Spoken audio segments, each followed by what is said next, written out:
Hi everybody, I hope you are doing well. Today we will talk about how to fix or how to solve the problem of permissions on Suno. You will click on settings. Here you will click on apps, default apps, app settings. In this list you will search about Suno AI app. Here we click on first stop and you will click OK. Then you will enter to storage.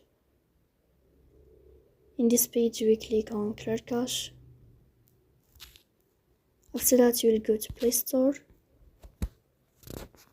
You will search for Suno app. And here you will uninstall your app and you will uninstall it again to fix that problem.